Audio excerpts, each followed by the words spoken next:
unreasonable, everyone wants to contribute. We saw that this time the Modi government exempted taxes up to 12 lakh rupees. This was their vision to get more people involved in filing tax returns, so that the money they have comes into the system. Money coming into the system drives money. When money comes into the system, it will be used for national development. So, the point is that participation will increase, and if money remains, people will work harder. You'll have fewer problems, no liquidity crisis, and money will be deposited. GST collections within businesses are very good today. I never meet any revenue officers. Now, by God's grace, many people in the country know them, recognize them, meet them, and talk to them. GST collections of ours, 1.75 lakh crore are being made every month. Ask them to name the finance minister. Nirmala Sitharaman. They said Nirmala Sitharaman. They said they couldn't remember anyone else before that. Only Nirmala Sitharaman. She's so hardworking, so strict, that she collected very strongly. I also like it. But some MSMEs consider GST a burden and, to avoid it, hide their profits, conceal revenue, and book expenses. So how do you explain to them that profit after tax is the real growth enabler? Focus on this. Stop working in the raw. Look, I'll tell you one thing. The moment you avoid losses, especially economic losses, GST, excise, and income tax, your growth happens automatically. I know young startups that have nothing. You get GST registration done on the first day. And the growth is unstoppable. You cannot stop it. It is said that darkness lasts only for the night. Who can stop the morning? The darker the night, the more colorful the morning will be. Your vision is important. So my request to all MSM is that you should not think about the raw material. We have to grow in the economy, because MSC is our dream. MSC is our pride. Because they are the actual business owners of the country. They boost the economy. They boost the GDP. So when they work in number one, their growth is huge. When your pad grows, you will get loans from the bank. Your vision will be completely transformed. You will be able to add value to all initiatives you've always invested in. Otherwise, you'll see that there's a certain taxable limit, whether it's below it or above it. There's nothing to it, sir. If you want to progress, you should be tax-free from day one. After that, your journey will be so magnificent, your growth will be so splendid, that you'll be amazed. I'm certainly motivated by your words, but honestly, I'm looking for something more concrete. Why aren't you formalizing with me? MSMEs are registering 1,000 MSMEs per day in India. Where's Web is registering 18,000 MSMEs per day in China.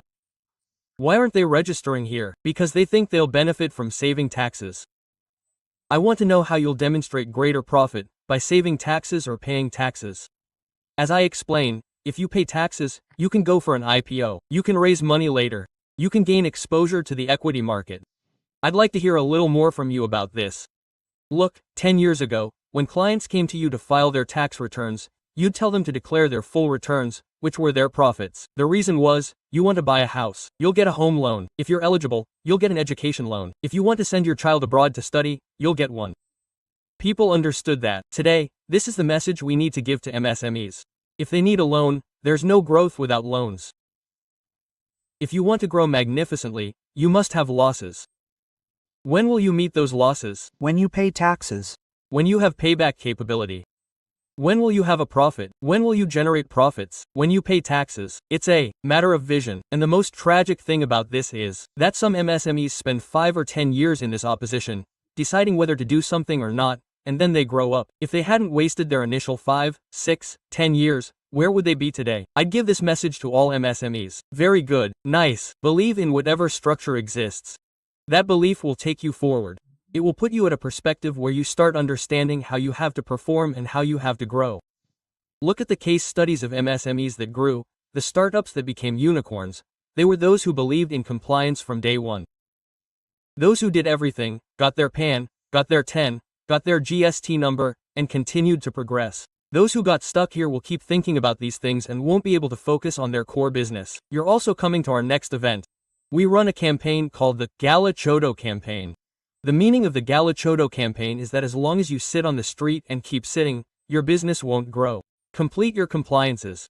Automate your business. We shouldn't be afraid of GST. GST is a means to an end. And I have a program called the Leadership Fund Program. In this program, we'll discuss how to unlock valuations through financial hygiene and build brand credibility. SME IPOs have become so easy these days. You can easily launch them. The entire media is talking about you. You get funding from the market. You don't have to pay back anything. So, we run a 3-day leadership fund program. We tell people, 5, 10, 20, 50, 100 crores, wherever you are. This is your journey from idea to IPO. But I'll tell you that this is a very serious disease. If I study the tax to GDP ratio, I see that India's tax to GDP ratio, that is, how much tax is being collected compared to GDP, is 11%. The US's is 25%, and Germany's is 35%. Even emerging economies, like ours, have an average of 18%, but we're still at 11%. So, what reforms do you think are needed to bridge this gap? What reforms should be done with nothing but a stick? What should be given, because people should do it from their heart? This is just a matter of time. India may slow down, but it will fall in line. I'll tell you 3 things. First, we have a directorate called Financial and Tax Literacy. We go everywhere and tell people how to manage their finances, how to understand their taxes, and how to plan. Imagination is a sin. Planning is the most important thing. You should know about your finances and taxes. Second, education is awareness. If you're not aware, you have many business ideas. Why do they fizzle out? You don't have vision. You need vision. You need a person whose mother you can hold onto as you move forward. That godfather, that mentor, shows you the path. You have to listen to him.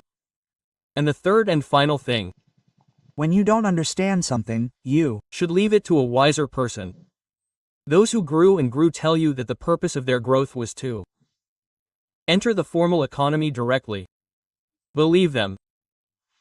They say you can't find the cities of your dreams just by thinking. The determination to walk is also essential to reach your destination. Wow! You have to walk, otherwise nothing will happen. You have to find the path. Only then will you move forward. We need to increase the financial literacy of MSMEs on the ground. That's crucial. Look, today 35% of MSMEs are unregistered. That's why there's anxiety. How can we increase that literacy? Please give us some ideas on this. Look, we have a committee, the ICAI Committee on MSMEs and Startups. June 27th, perhaps the 26th and 27th, was International MSM Day. We invited Jeetal Maji Sahib. We once held a huge program in Mumbai. After that, we have 180 branches. We requested all branches to conduct MSCB workshops. We invited MSMEs. Without charging any fees, we explained how they could grow. This inspired many people. This is our socialist objective. As an institute, we are very keen to ensure that MSMEs meet the mark. We do what? You talk about awareness on the ground. We go and tell MSMEs. If you want to register, do it this way. If you need GST registration, income tax, PAN, whatever, we advise you. The reason is very simple, because this is ultimately how to approach you. How did you approach it? We have 180 branches across India. How to approach it? We advertise it, we explain it, we spread the word. So, we convince everyone that we don't charge any fees. We conduct workshops, we educate them. We also empower chartered accountants. It's in MSME terms. We have MSME certification courses, which are conducted by CAs, so that even the smallest details, even minute details related to the assessment and operation of MSMEs, are made clear. If I may ask you, how many people have you trained so far? How many CSs, sir? How many MSs have you trained? Sir, there's no record of CSS and MSS, but it must be a lot, sir. It must be in the thousands. Anyone who comes to us, anyone who sits with a chartered accountant for 10 minutes will have the same experience that you're talking about right now. CS talks about the same thing. Our purpose is to get you into the formal economy. There's growth in the formal economy. After seeing it once or twice, and seeing your colleagues who are growing, you ultimately want to increase this speed, this impetus a little. There's a little pain in the beginning, after that, it's amazing. Because in the informal sector, I'm a little sensitive and emotional about this issue myself. And I recently held an event on this issue at the Indira Gandhi Stadium. I charge a fee there. I don't do it for free. I have to make a living. I have 500 people working with me. And 32,000 MSMEs came together, paying handsome fees. That set a world record for 32,000 people under one roof. Digitally, 3,400,000 people could have gathered. We sat under one roof for 2 days and discussed it. You see, today, the informal economy, or the raw material economy, accounts for 45% of India's GDP. In China, it's 12.5%. In the US, it's 5.25%. So, if it reaches 12% in the US, you can understand that 92% of the work is done in the concrete sector. Here, we're building informal structures. And there are so many digital initiatives. Despite this, it's not enough to shift to the formal economy. And after your vast experience and meeting so many people, I wish you'd share an idea that would reach the government and the people. What should be done to move us into the formal economy as quickly as possible? Look, sir, how much growth we've achieved in the last 5 years in terms of the formal economy. People are emulating that. Just a slight generation gap. The new generation only has plastic money. I have children. One son is a chartered accountant, and my daughter is a forensic expert. They don't have any money. They use plastic money cards and Paytm. These days, mindsets are changing everywhere. You just need to support them by keeping a little bit of everything. You have to do hand-holding. Like the workshop you conducted with 35,000 people, you need to ensure that there's progress in the formal economy. Everyone wants profit, and in business especially, a profit-driven approach develops. The more involved they are, the better they will transform themselves. It's a journey of transformation. Okay. The more you make them aware, the government is doing it, our institute is doing it, and you're doing it too. So, it's the duty of all those in this system to inspire them. I really like what you said here about the difference between generations, and the need for a little more patience. This generation has come with an immediate new mindset. And I have great expectations in a few years. I completely agree with you on this point. Now, I want to discuss one more topic. When businessmen come to me, we don't fix their empty margins these days, we fix their cash flow. We don't understand the difference between cash flow and profit. Profit exists in the books, cash flow exists, cash exists in the bank. You can use cash, profit isn't used. I still have to pay the supplier. I've got a 3-month loan ahead. Stock has been sitting here for a few days. My cash conversion cycle has slowed down. I'm very worried. I have a good order book. The bank is offering me a loan against the order book. The bank is telling me to take a loan against the order book. I took the loan and did the work. I paid the money immediately. Then I had another 3-month loan ahead. I'm stuck, and the loan keeps piling up. Why? My cash flow is not good. 60% of MSMEs are failing to manage their cash flow. 60% to 90% of them, in this process, end up relying on informal credit. They start taking loans for raw materials and start paying 30 to 30% or 40 to 40% interest. I heard this in one of your lectures. You were talking about cash flow management. So, if you have any golden rules here, please share them. For this, they need formal trading. How is cash generated?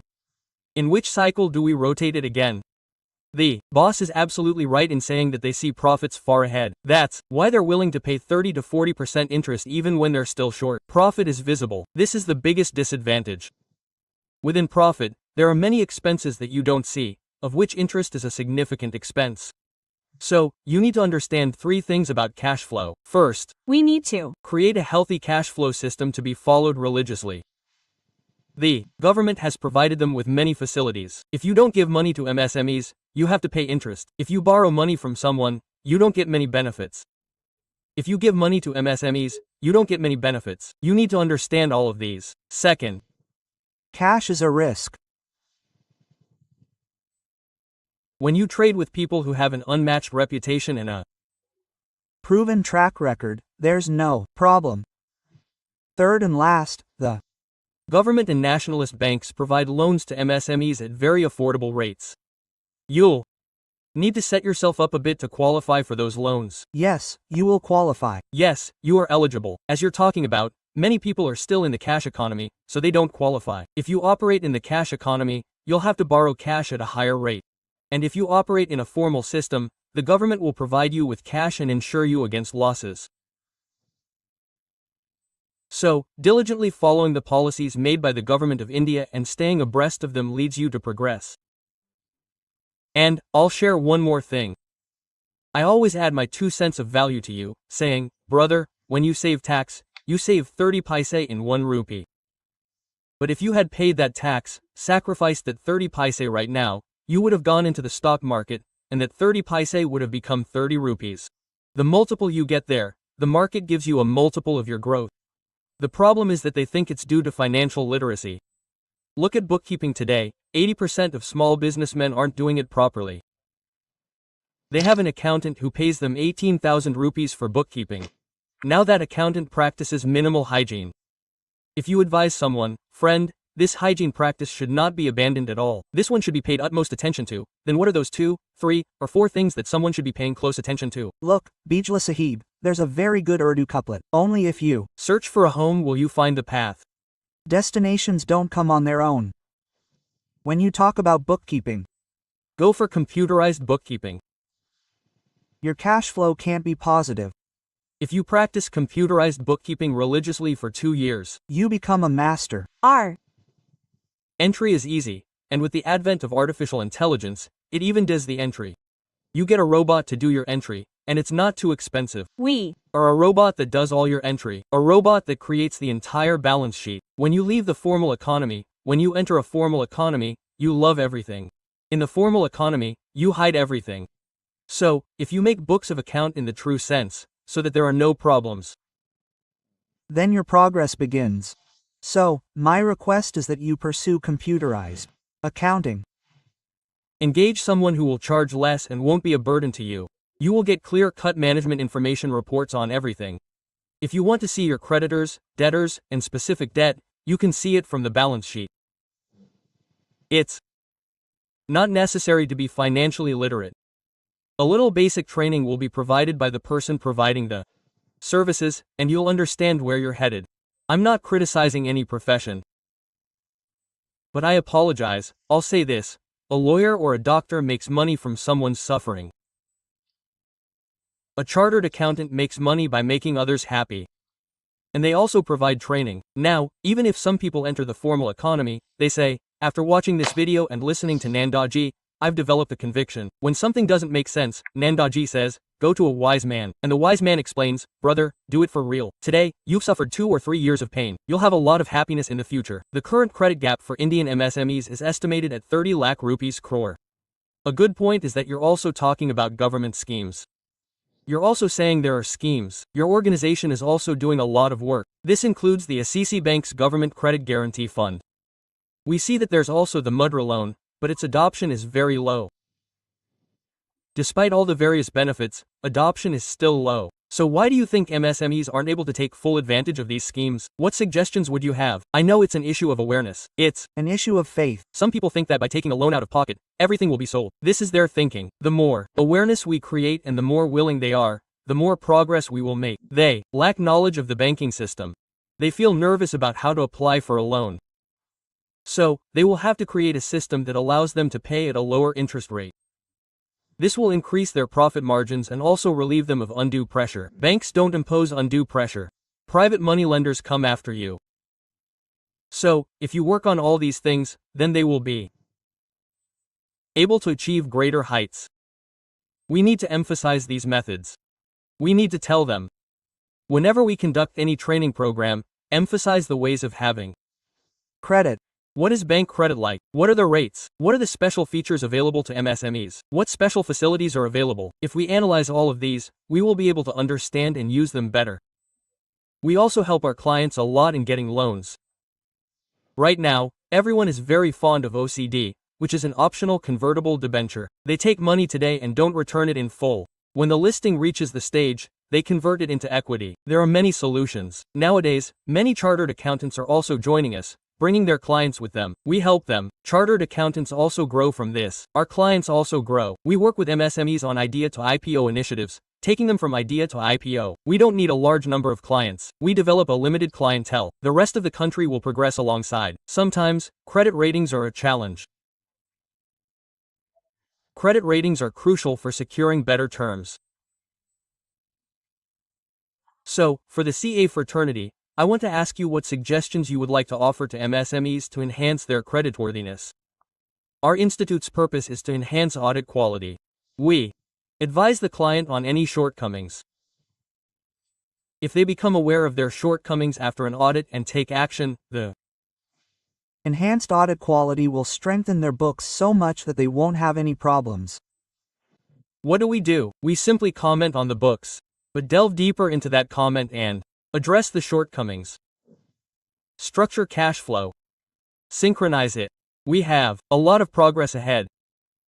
Those who want to launch an IPO, especially those who have everything synchronized, need to understand their feelings.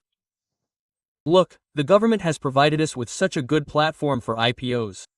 Sit back and think about how strong our system is. Our stock market, monitored by SEBI, is so strong. Take a look at whoever you bring to IPOs. You say that if you support IPOs, their growth will be beneficial. So, to test that growth, some people will have to believe that this is possible. So, essentially, we should take advantage of all the facilities provided by the government of India. The government is doing everything for us to support our MSMEs. We should take full advantage of it. Follow it. Then you get the best. Nanda Ji, today, while offering you sincere obsessions, I sincerely salute you and dedicate this to you. I am launching a free program for our CA fraternity. I really enjoyed your conversation, and that's where the idea came from. I'll leave a link here, and there are management lessons for you on how to grow and advance your business. I'll conduct a 1-2-hour program on this. All chartered accountants are welcome, completely free of cost, no conditions apply. But why are we doing this? We're offering this to you. You gave so much time. Thank you.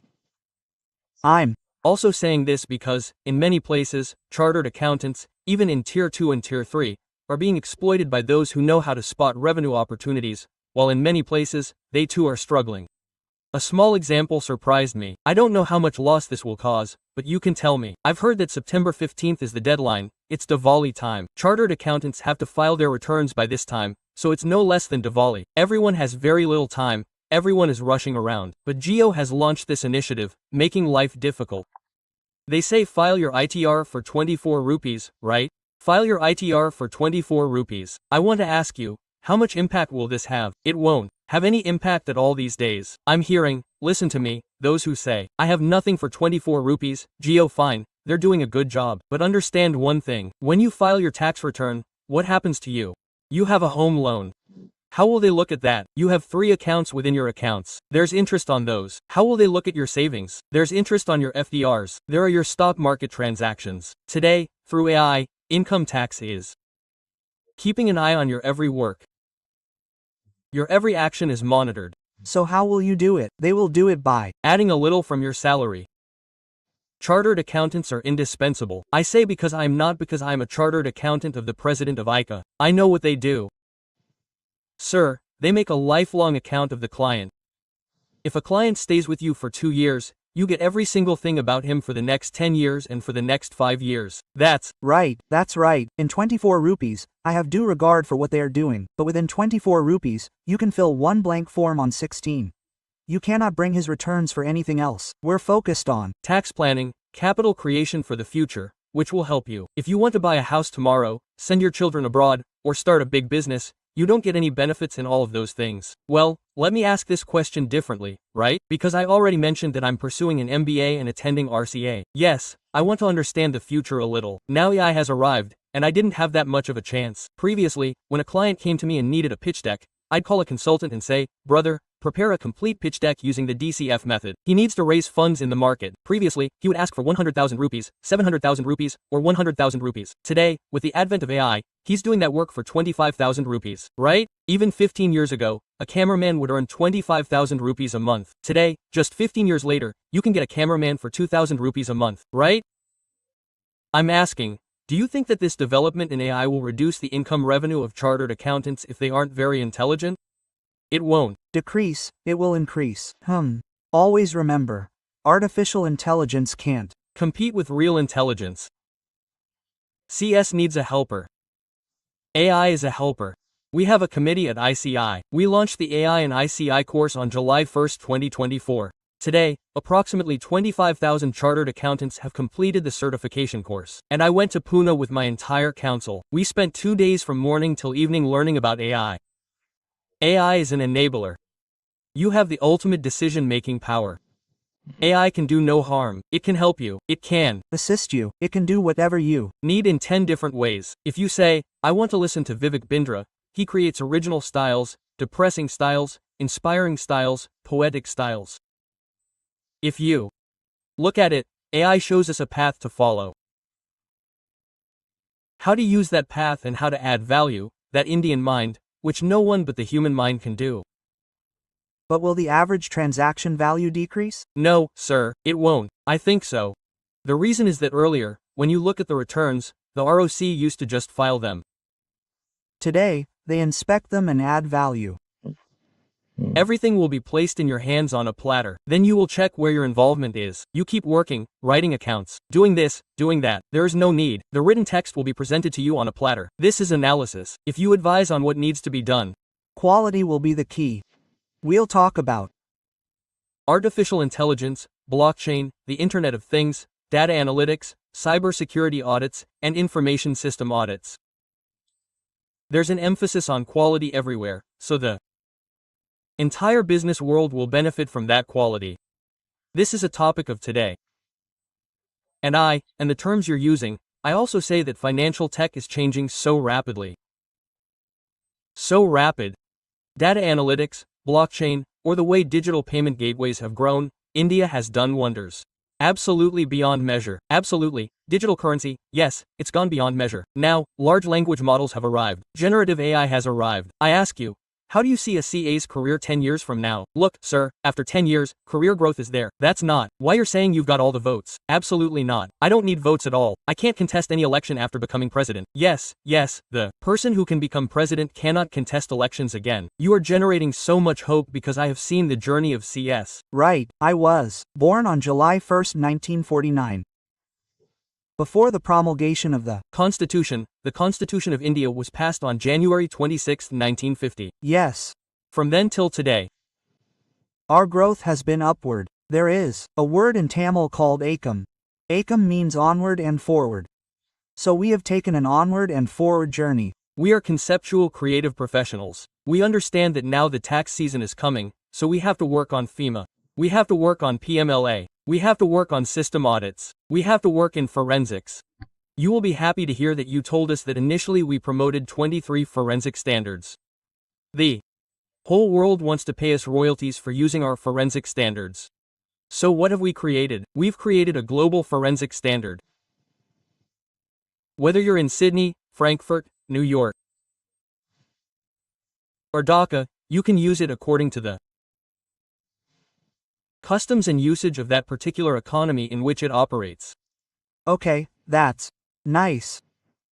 Becoming a chartered accountant is very difficult, sir. But after completing it, you realize how much hard work you have to put in to progress and stay afloat. Our institute is the first institute that offers continuing professional education. As a chartered accountant, I have to keep studying all the time to keep abreast. So, even after 10 years or 100 years, when will there be an onward and forward? Business failure? Nanda, sir, you've seen so many businessmen. You've been providing services for so many years, I think for 34 years. And a small businessman should look at financial ratios. He doesn't know, but if he asks his CA or accountant which 3 financial ratios he should always keep in mind, he'll say, look, sir. First, profitability, return, and investment. Where is your cash coming from? Where is it invested? And the third, most important factor is that you keep a fair idea of this in your mind. I'm not talking about a normal businessman or a corporate businessman. A normal businessman, if he is aware of cash flow, if he is aware of return and investment, he also makes other investments. He's giving away his land, his hard work. And the third, most important factor is that he has a fair idea of where he's going. There's a way to success when something is constantly running in the mind, and your mind is always working. That's very important. When you're sitting comfortably in the back office, your subconscious mind is fully functioning. People who are successful people who have always lived upon that. They say that you are praised. They understand that statue gatherings are praise, and that is called progress. So, you were a stone, and when you carved, you turned out to be God. You hone yourself and improve yourself on a daily basis. It helps you. You always have to improve yourself. And no matter how much you look at yourself or any forward-looking person, they sit on a chair and think, how can I do better than this? The day you become stagnant, you stop, you are constant, you are gone. So that is the mantra of success in life. In India, if a figure comes to my mind, and that figure troubles me a lot. Sometimes we are facing tax erosion of $10 billion in India. What do you think? Why is this happening? There's ignorance, a lack of awareness, deliberate avoidance, or the person who's helping me in my accounting practice. Should I message him? Whom should I message, sir? This is a matter of time. Equip Tax has become so powerful now, with the help of AI, that it will analyze your return and tell you 5 times where the problem lies. Yes. You saw the issue of fake donations that came up earlier. Now the department has become so vigilant that it doesn't have much analysis left. Earlier, they used to be busy making people file returns, but now people just file them. Their job is just to analyze and find exception reporting. The problem with this is that you won't escape for long. You won't escape at all. Now, if the fraudsters catch you everywhere, somewhere, your return is for 5 lakh rupees, and you've gone abroad 6 times. Yes. Your child is studying in school or college in the US, and your return is for 4 lakh rupees. Now, they correlate everything. And your data comes from everywhere. Through artificial intelligence. Through data letters, they have all the data, they can see that there are 8 people in Bindra Sahab's house and the expenses are not in cash. From where do they get food? From where do they get roti sabji? From where do they eat food? There's a lot of clarity. That everything is showing in your credit card. Now, to do all this, they had to do scrutiny earlier. Now artificial intelligence does automatic scrutiny and tells that Bindra Sahab has this income. These are his expenses. These are his expenses. So how is his income less? What we mean is that if you change yourself, then it is fine. If the department forcibly changes you, then it will be very painful. There will be a lot of pain and loss too. So, I want to ask you some more things also. For example,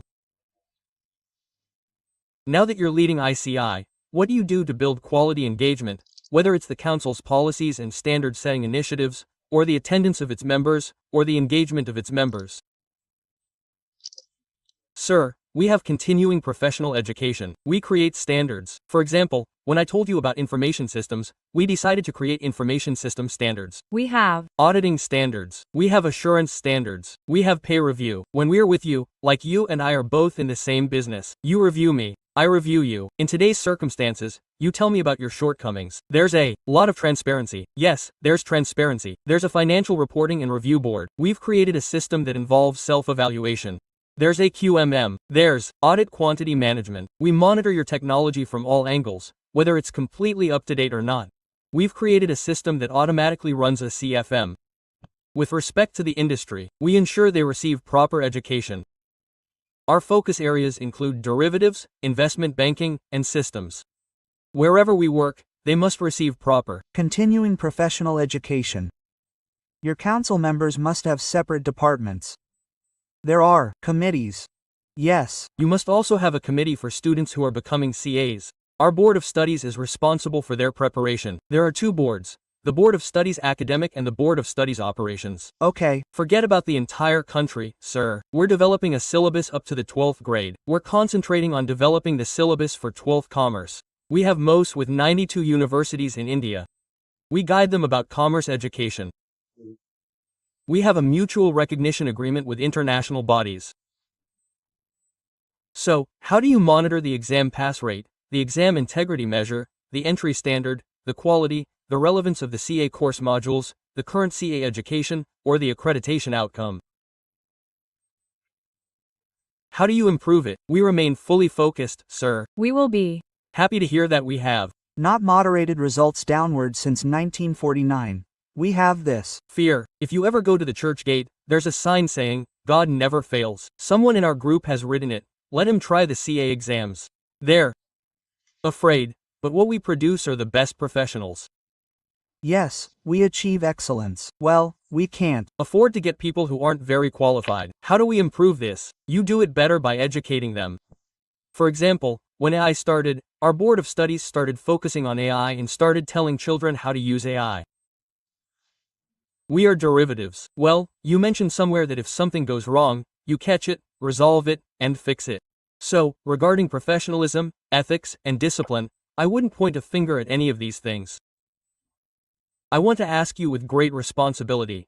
If a disciplinary case comes to you and you find out, what is its cycle time to resolve it? And to date, how many ethics breaches have you investigated and resolved? Last year alone, around 250 people were punished. Okay, in court, we first investigate the matter, then we form an opinion. So, let it take whatever time it takes. Because we don't want to hear it. We want proper justice served. So, these 250 types of punishments you've given, what kind of crimes were these, and what were the punishments? Sir, these crimes were serious. Let's say you didn't obtain an NOC. Let's say you didn't check your bank account. Let's say you didn't complete your statement. There's a thing called unbecoming a chartered accountant. If I get into a physical fight with my wife, I can still be removed from the profession of chartered accountancy if I travel without a ticket, or if I get into a fight at a bar. We have tremendous ethical impunity. That's nice. Every chartered accountant. Wow, that's called an unbecoming office CA. I might even take your cameras as I leave. Chartered accountants live a regimented and disciplined life. What do you believe? According to your code of ethics, you've mentioned things like traveling without a ticket or getting into a fight after drinking, even if their CA degree can be revoked. What about your current compliance rate for chartered accountants? What about compliance? Compliance rate means they're not becoming chartered accountants. In your language, if you ask my heart, you'll find a deficiency in it. By and large, chartered accountancy is a disciplined profession. We, by and large, want chartered accountants because of the reputation that comes with it. When you become a CA, the whole world salutes you. All your relatives and friends come to you for advice. So, your career automatically moves up. So, no one wants to lower their status. That's right. Tell me one thing, how many members does ICAI have? We have over 4.5 lakh members. How do you maintain the satisfaction score of these members? What source of satisfaction do you use to ask, brother, I am satisfied with the ICAI body. I am very happy with it. The ICAI body is doing good work. How do you evaluate these 4 lakh people, whether they are happy or unhappy with you? 2 years ago, I had an office at Ito. When I arrived, a 95-year-old man was standing there. He was very rich. He owned shares and properties worth billions of rupees. When I shook hands with him, I asked, "Sir, how are you feeling?" He said, "I am feeling very good." I said, "Don't mind, you have known all of us. What will be your aspiration in life?" He says, "Son, when I go to the grave, I will go with the pride that I am the chief minister. I am neither proud of my property nor of my shares. I am proud of one thing, I am a chartered accountant, whose career record is unblemished. I have nothing. I am very proud of being the CEO." No, he is proud. My question is, do you have a help desk if any of your members are having problems with ICAI? Sir, we have a full help desk, and I am its chairman. Well, if you have any problem, you can write to me within 24 hours and we will resolve it. We call it e-Sahayata. We have a help desk that is constantly open. Approximately 200 people are present there. We address even your smallest grievances immediately. At the institute level, we are well settled about the fact that we have to provide proper service to our members and students. We take complete care of them. Any problem? Any difficulty? Simply call one single help desk, Sahayata. Your work will be done. We will answer the phone. Sir, you should try it sometime. You should also try it sometime. Check the numbers in. Definitely talk to one of your people 20 times. Lovely. And if they can't pick up, they register that their number is busy. So they will call you back. So, it's a system and we audit it to see how many couldn't pick up, how many were missed, how many of them did you not respond to, if not, why didn't you? It could be that you did, I picked up, and what did I make up? And each one of these has to close. You lead this committee, the president leads. Okay, I want to ask one more thing because as you've always said, we have partners in nation building. You're also working with the government. You're also working with the CS. You're working with bodies. So, in terms of policy influence with the government, what are you focusing on most right now? What advocacy are you doing, that you will achieve this one thing with the government during your term? Sir, please talk about me. Yes.